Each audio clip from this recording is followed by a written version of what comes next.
The X-Zone radio and TV show is largely an opinion talk show. All opinions, comments, or statements of fact expressed by Rob McConnell's guests are strictly their own and are not to be construed as those of the X-Zone radio and TV show or in any manner endorsed by Rob McConnell, Relmar McConnell Media Company, Talkstar Radio Network, its affiliated stations, or employees.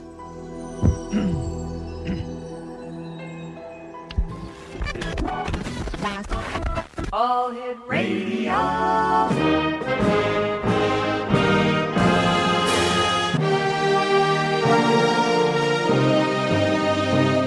Welcome to the X-Zone, a place where fact is fiction and fiction is reality. Now, here's your host, Rob McConnell.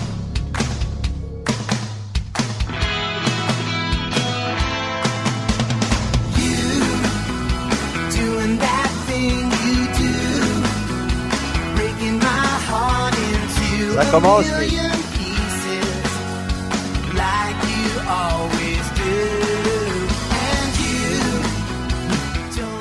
And welcome to the X-Zone, everyone. My name is Rob McConnell, and for the next 4 hours, I'm your host and your guide as together we cross the time-space continuum to this place that I call the X-Zone.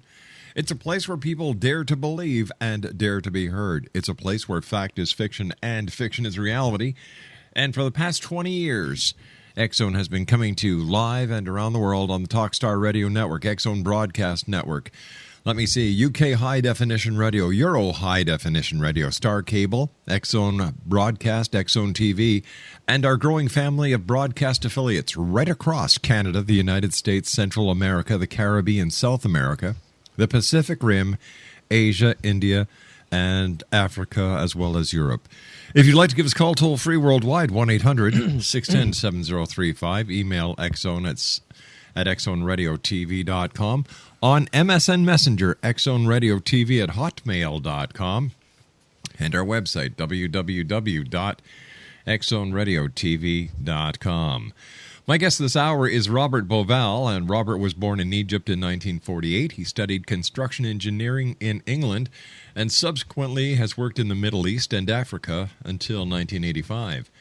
In 1994, he published The Orion Mystery, which was a #1 bestseller and now translated into more than 25 languages. He has also wrote Keeper of the Genesis in 1996 with Graham Hancock, which was also a #1 bestseller, and now in more than 20 languages. This hour, we're going to be speaking to Robert about his new book that is going to be out in May of this year, entitled The Master Game. Joining us now is Robert Bauval. Robert, welcome to the X-Zone. Hi, Robert. Rob, is it? That's right. So we've got the two Robs, Robert and Rob. Listen, before we get started in this hour, having been born in Egypt, what do you think of what's been transpiring over the last 19 days now, and how President Mubarak was actually forced out of power by the power of the people? Yes, as you rightly say, I was born in Egypt. I was born in the city of Alexandria, actually, in 1948. I'm of mixed nationality and mixed blood. My parents were Belgian and Maltese. I belong to what was known at the time as the cosmopolitan society. So although I'm Egyptian by birth, I'm rather a mixture of nationality. I hold a Belgian nationality at the moment, and I'm talking to you from Spain. So from Spain, wow. If that doesn't confuse your readers, your listeners, what will? Isn't modern technology great with the advent of Skype and how we're able to use it in professional broadcasting now? And, once again, to the people at Skype, thank you very much for the great work that you do. But tell me, after watching the events unfold on television, how did this make you feel as someone who was born in that great country? Well, I'm absolutely delighted. I mean, it's to me, it's a sort of dream come true. I mean, I've lived through the revolution. I was 5 years old at the revolution where they ousted the king in 1952, right. And I stayed in Egypt till I was 20, just after the 6-Day War in 1967. So I've known a large part of this so-called military dictatorship, mostly under the President Nasser. And my family stayed on. I went to England to finish my studies, and I would go every holiday back to Egypt to visit my mother, who lived there till the middle 1980s. So I have a long connection with Egypt. And frankly, I mean, it just didn't seem at all possible what happened in the last 18 days. I mean, we began to think that the Egyptian people had become extremely lethargic, extremely acceptance to this autocratic regime. And I didn't think they had it in them to do what they did. So kudos to them. I mean, it was such an amazing thing. I mean, I'm an historian, as you know, Rob. Yes. And particularly in the book that we will be discussing today, there's a couple of chapters where we discuss, one of the main revolutions of the modern times, the French Revolution and the American War of Independence. Well, you and I have to take a 2-minute commercial break, my friend, and then we'll be back. Great talking to you again. Last time you and I talked was many years ago, talking about the Orion mystery. Exonation, Robert Bauval is our special guest. www.robertbauval.co.uk. We'll be back on the other side of this 2-minute break as we continue live from our studios in Hamilton, Ontario, Canada.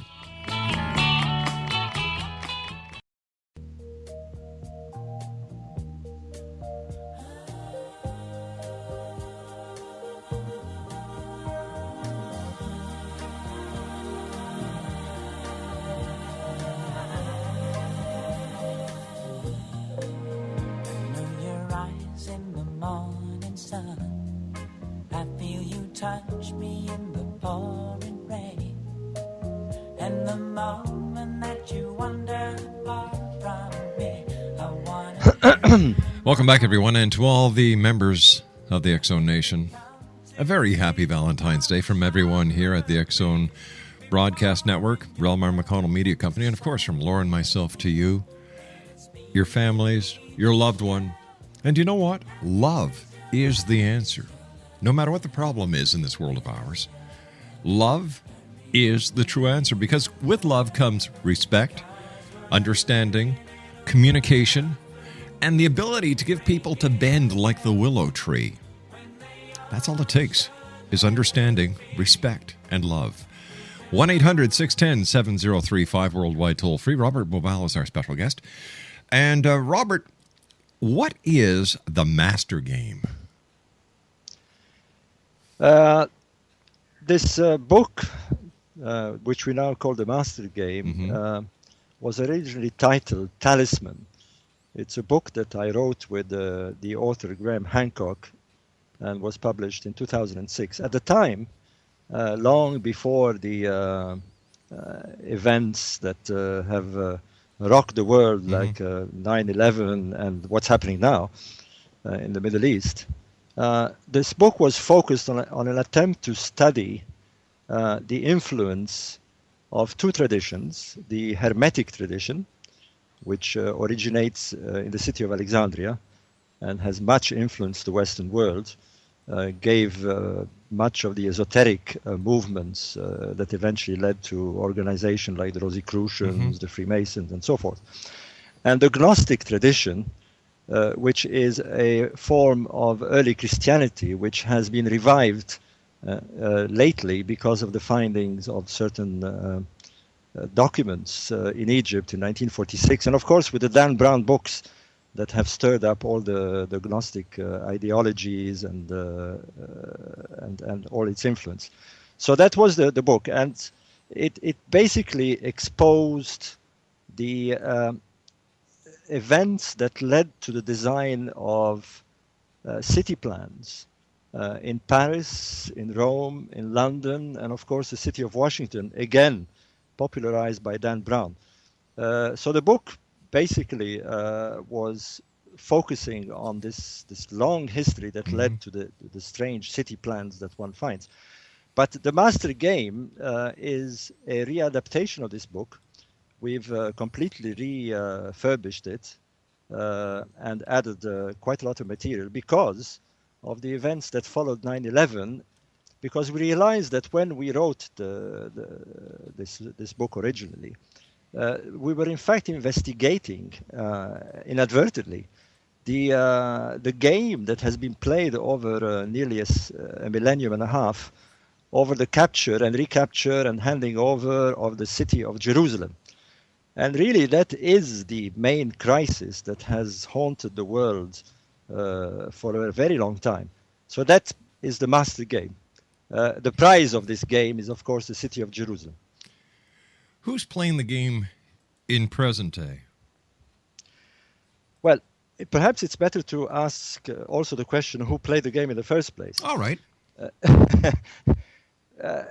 It's one of those things. As an historian, one needs to look at this from a large perspective. Mm-hmm. And the city of Jerusalem has been the focal point of much of the activity between Christendom and Islam. Of course, there is a biblical history to the city of Jerusalem, with the Jewish faith, the capital of ancient Israel under the Solomonic Empire. It is the place where Solomon's temple was built on Mount Moriah. It fell into the hands of the Christians when they captured it from the Muslims. The Muslims occupied it in the 7th century and built the famous Dome on the Rock and the Aqsa Mosque, which are still there, by the way. But it fell into the hands of the Crusaders in the year 1099, when Jerusalem was captured by the Crusading Knights, particularly the Knight Templars. And then, after almost a century, was recaptured again by Saladin in the year 1187. After that, it was in the hands of various parties, mostly the Turks, until the 19th century. And then fell, after the First World War, under a mandate of the British Empire. And this is where the real problem starts, because in 1917 occurred the famous Balfour Declaration, which promised, the British promised the land of Israel or Palestine to the Jewish nation in a declaration made by Lord Balfour to Lord Rothschild, the head of the Zionist movement. All this kind of stayed more or less in a flux with quite a lot of immigration into the land of Palestine. And then in 1948, the events that led to the formation of the State of Israel, and the rest is history as we know it. But the point is this,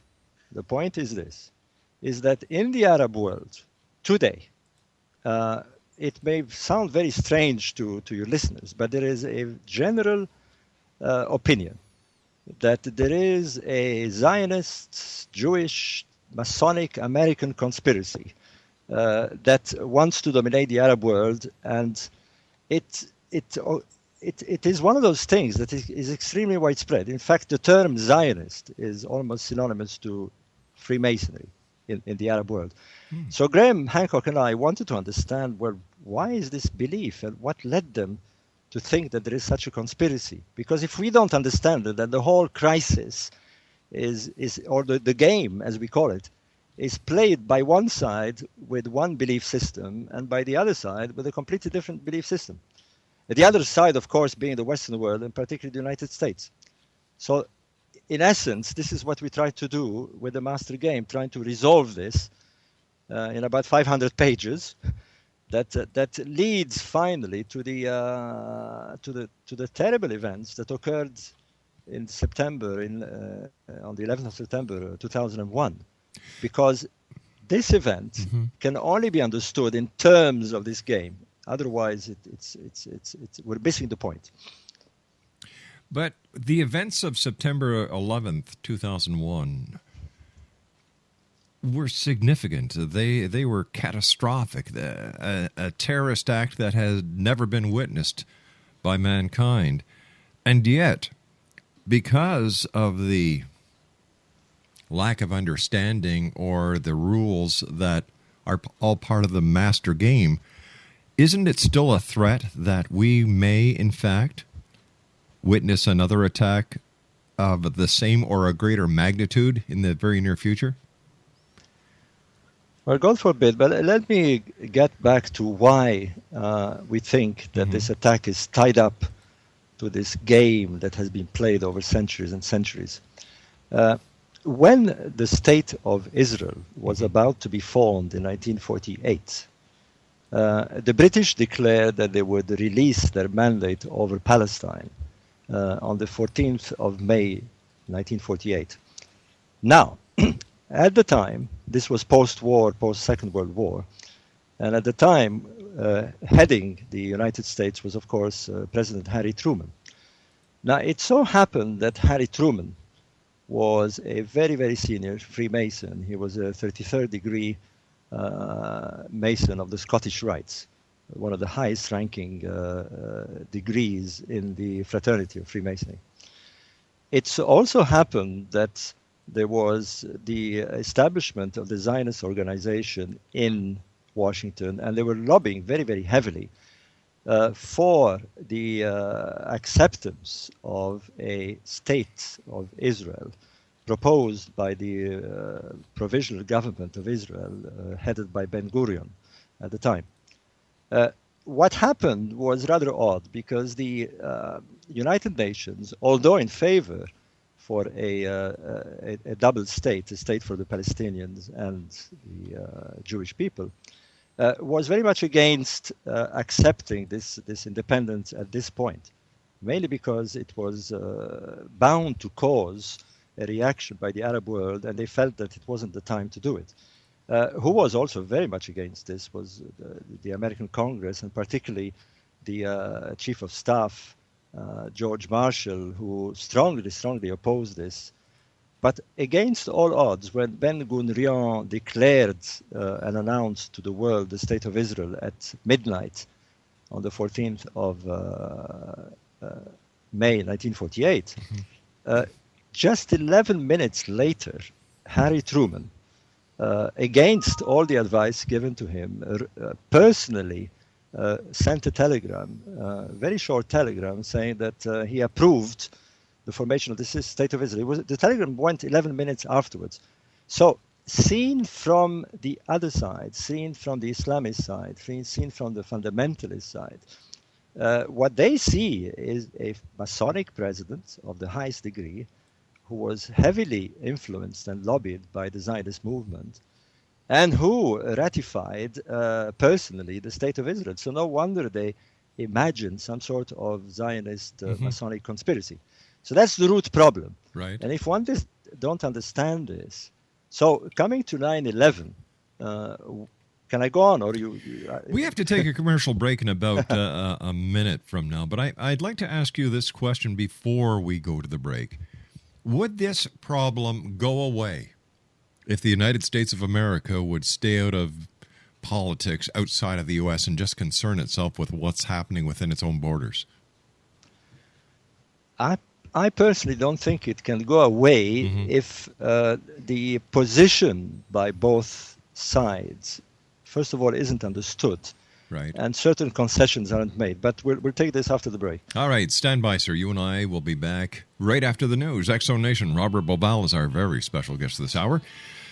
He's mentioned Graham Hancock. We had the pleasure of having Graham on about a month ago. And,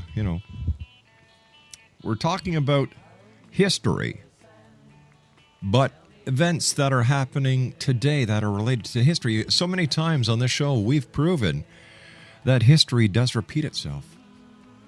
1-800-610-7035, worldwide, toll-free. Email xzone@xzoneradiotv.com. On MSN Messenger, xzoneradiotv@hotmail.com, and our website, www.xzoneradiotv.com. For more information on Robert Bauval, please visit his website, www.robertbauval.co.uk. We'll be back on the other side of the news. Don't go away.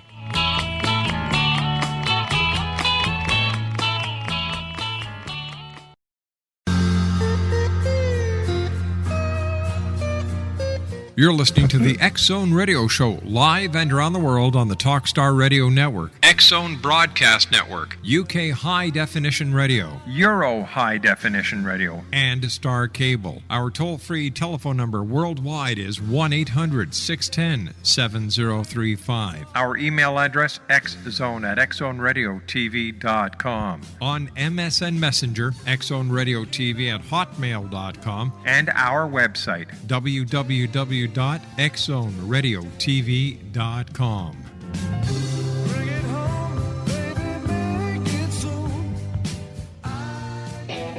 Josie's on a vacation far away. Come around and talk it over.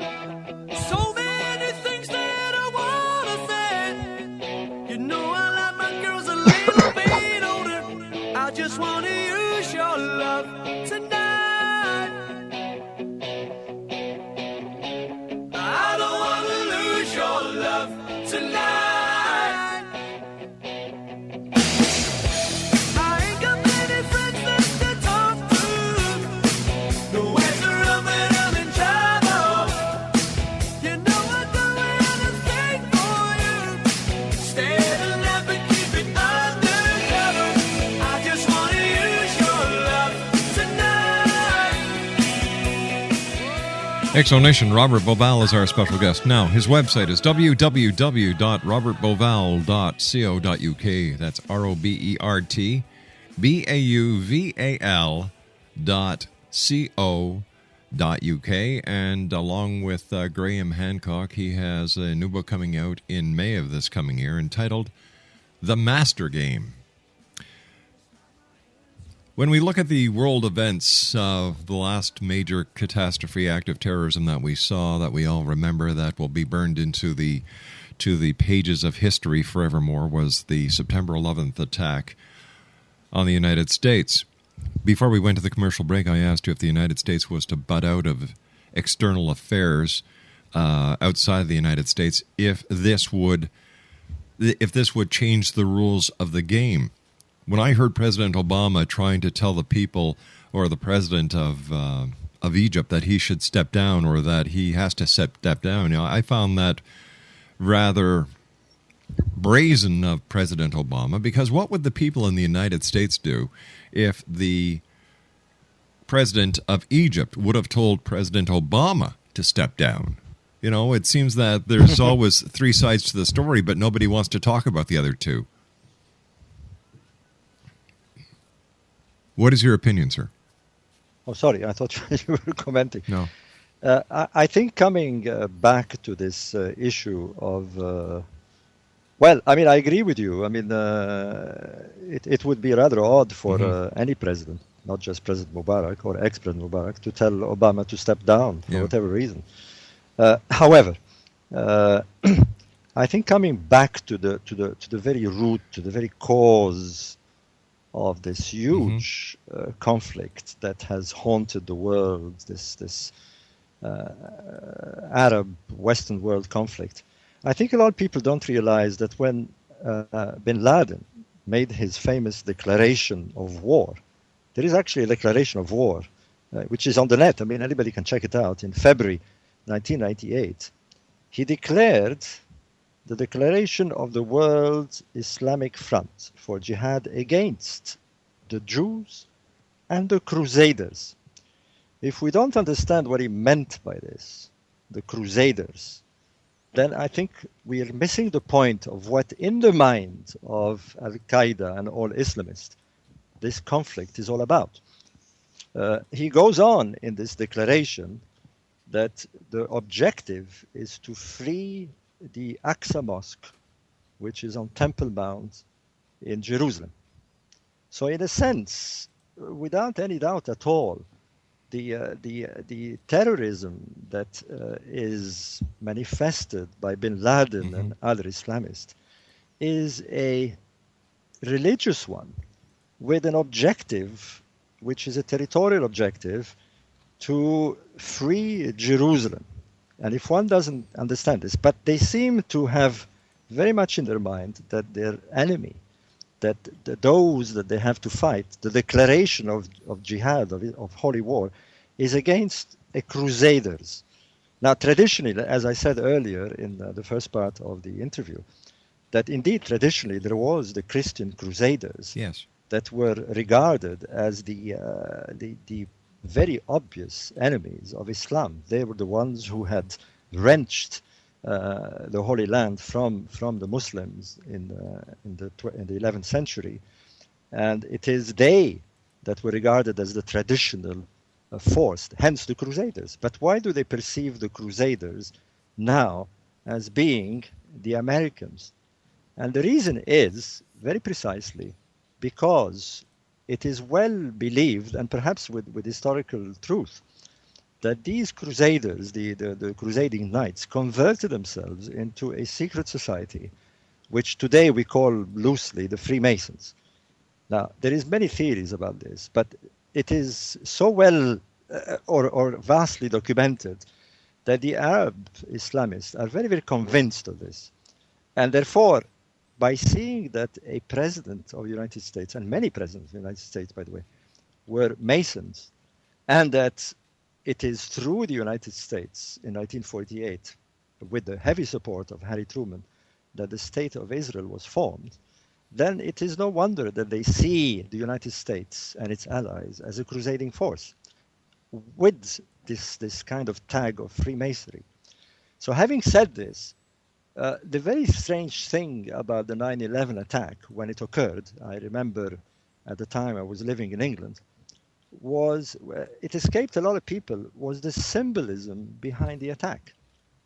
These Islamists are very symbolic people. They visualize a lot of things in terms of symbolism.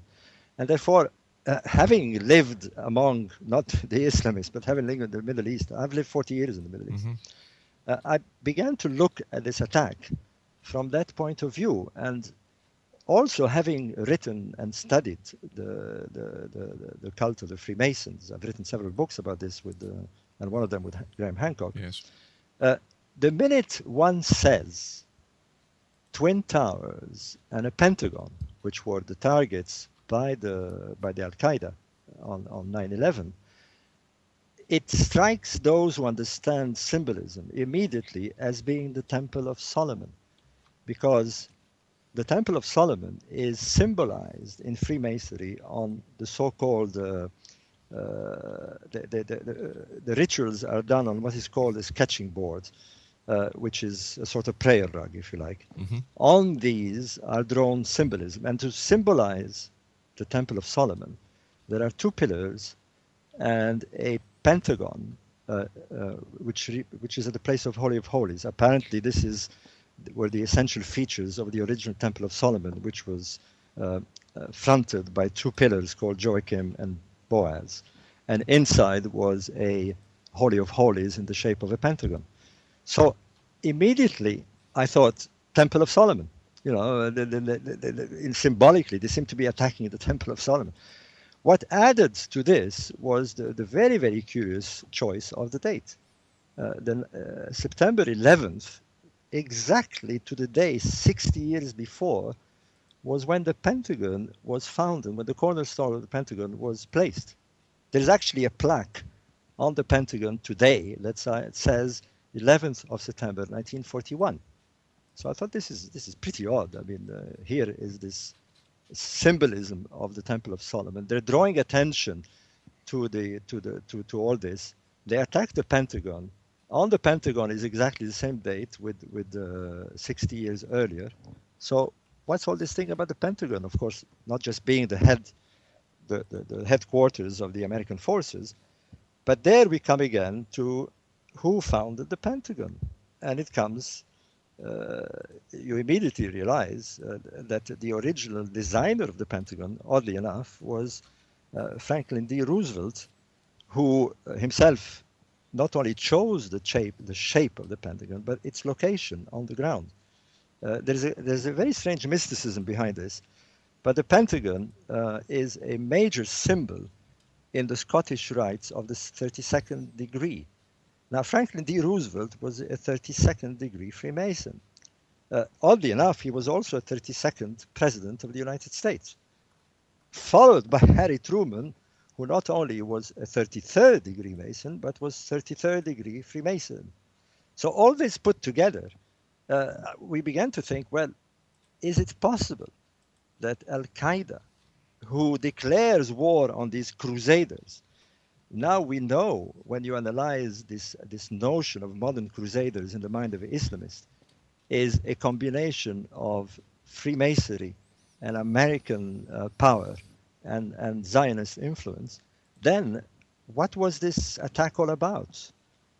And it seems to direct us again to this location that has been fought over, this place in Jerusalem, the Temple Mount, where stands the holy sites, back again to this crusading war. So in the minds of the Islamists, we have a crusade going on.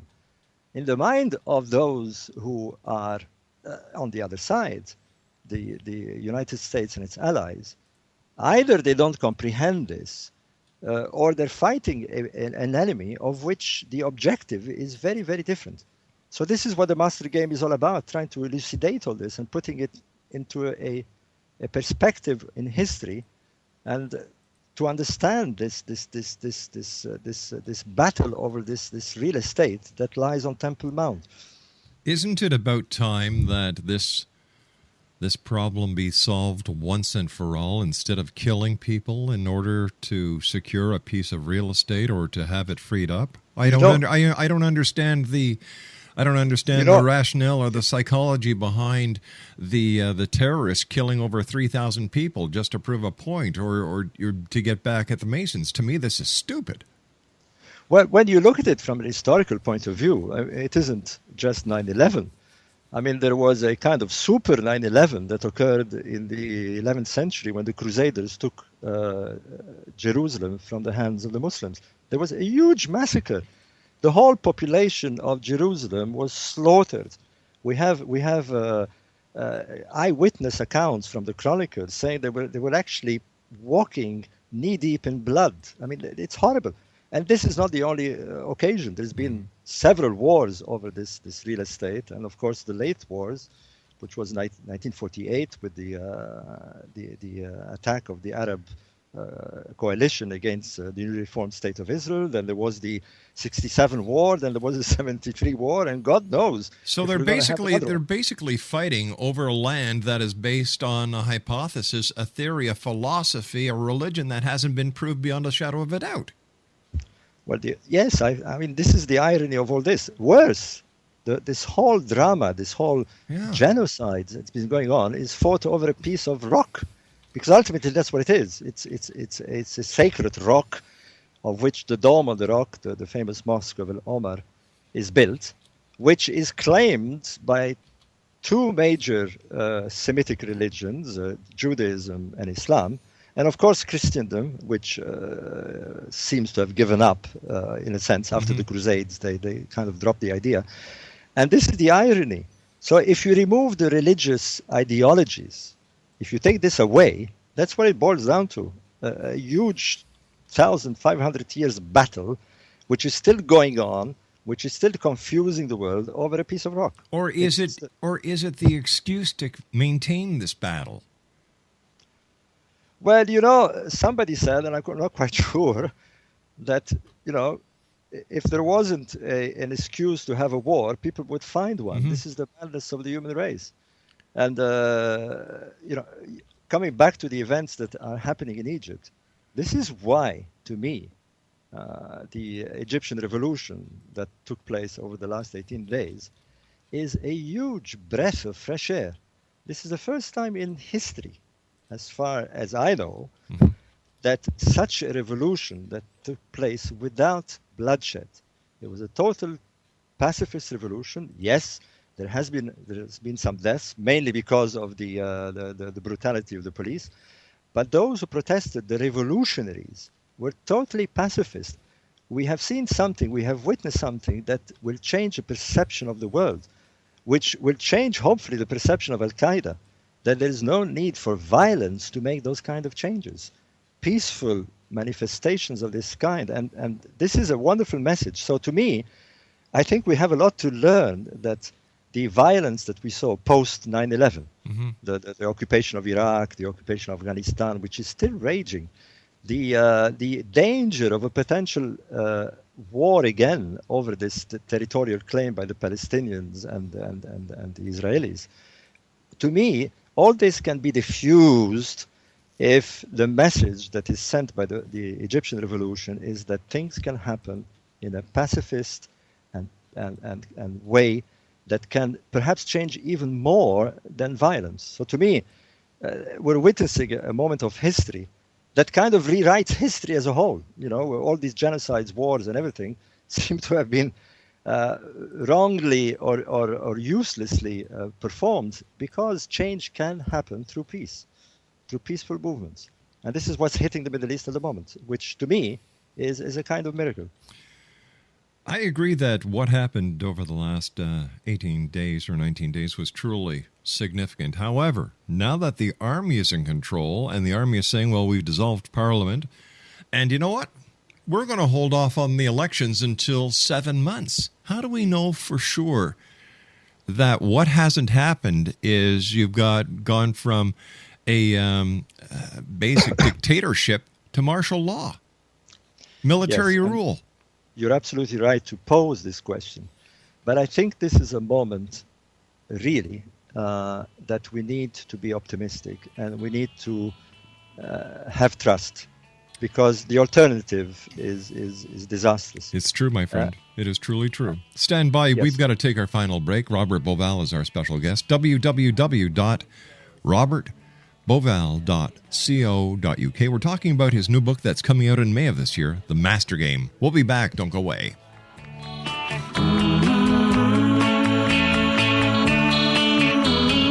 Words of love you.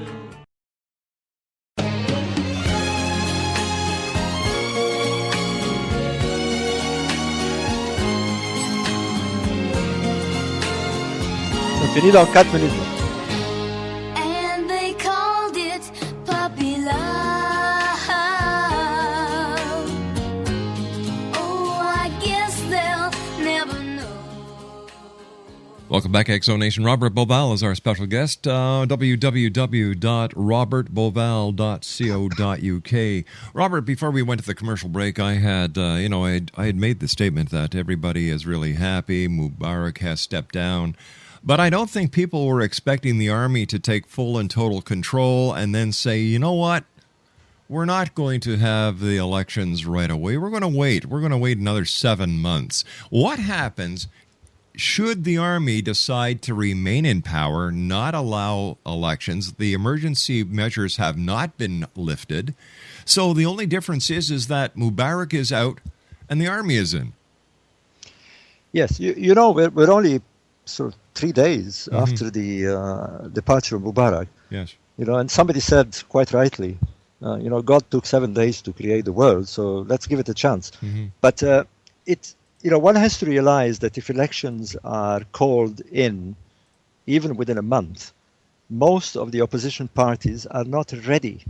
They've been repressed, and many of them banned over the last 60 years. So really, the only opposition party that is structured enough to compete, if you like, against the existing ruling party, which at the moment is under the military, is the Muslim Brotherhood. And that's the last thing that anybody wants. So really there must be given enough time for the other parties to structure themselves, to decide on who is going to lead them, and to prepare for a election campaign. So I think all this will require time. In fact, I personally think that 6 months is not enough, but some Al-Baradei, for example, suggested a year.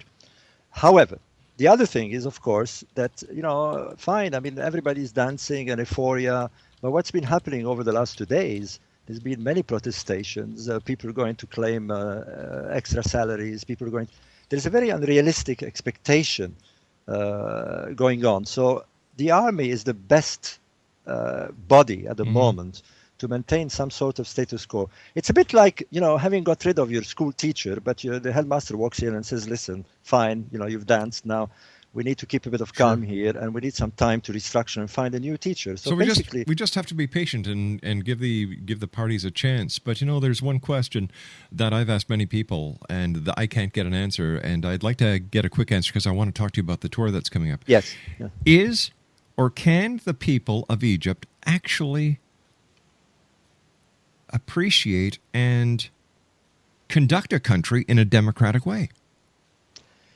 I believe so. I mean, I've like I said, I've lived in Egypt 35 years, and yes, Okay. They've shown incredible maturity. I mean, yes, there's a large segment of the population that is badly educated, Right. and there's a lot to do. But those who have been in Tahrir Square over the 18 years have shown an immense maturity. This thing could have gone very bad, and yet they stood their grounds. They stood their ground peacefully. They showed a lot of maturity. There's a lot of educated people. I mean, all these people are university graduates.